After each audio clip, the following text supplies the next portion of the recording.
Bonjour à toutes et à tous, bienvenue dans Trousse peu critique. Aujourd'hui nous allons parler roman, poésie, un peu des deux. Nous allons parler de la dernière fournée, de la dernière revue de l'Épître, le numéro 6.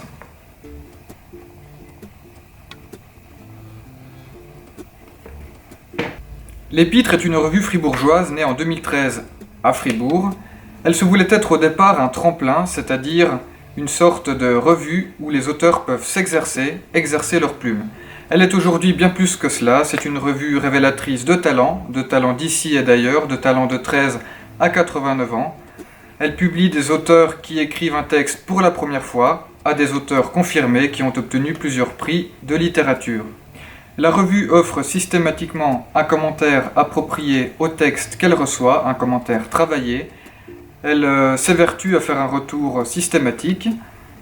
Elle se targue aussi d'être une des seules revues littéraires à rémunérer ses auteurs.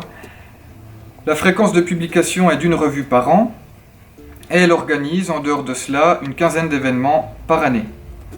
Mais l'Épître, ce n'est pas que du papier, c'est aussi un site internet où il est publié chaque dimanche, c'est quand même l'Épître, de courts textes poétiques ou prosaïques.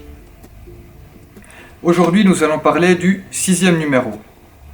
Le 6e numéro comporte 15 auteurs. Il y a des auteurs confirmés, des auteurs qui se confirment, et des auteurs qui expérimentent de nouvelles formes littéraires.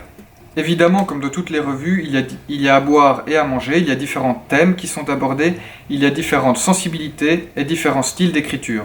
On y parle notamment, dans ce numéro, avec le texte d'Anne Pitlou, Au bout des rails.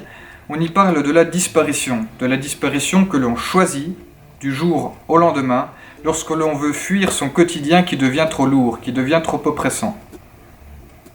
On y rit aussi dans l'Épître avec le texte de Maxime Sacchetto, Tapis à franges, où l'on se met dans la peau d'une horloge de salon qui pète un peu les plombs, devant une scène de crime, devant un assassinat.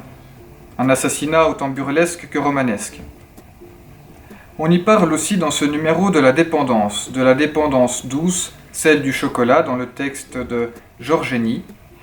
Le chocolat qui reste quand même un des meilleurs palliatifs pour pallier aux affres de la vie, du quotidien, aux tribulations que l'on doit rencontrer et que chacun rencontre sur son chemin.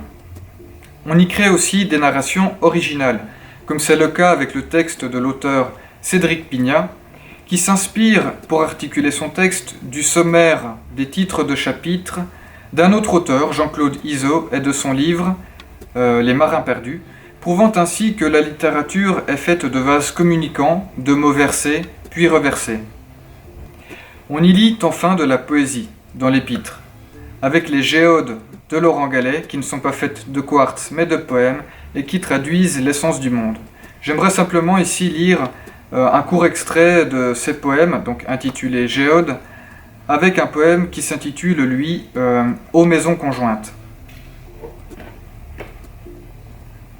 Alors, des climats sans adresse ni papier passent, transparence des saisons par l'espace. La Méditerranée n'est qu'un vaste lac, faux prétexte par l'eau séparée.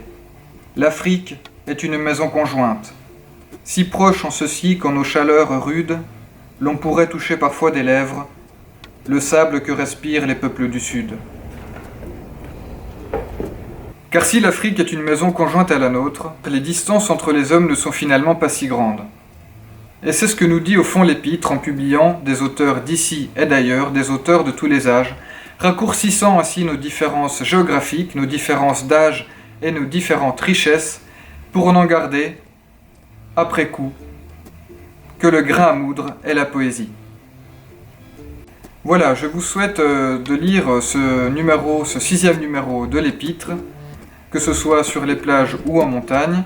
On se retrouve bientôt pour une prochaine critique vidéo. N'hésitez pas à commenter, n'hésitez pas à partager et à vous abonner à la chaîne.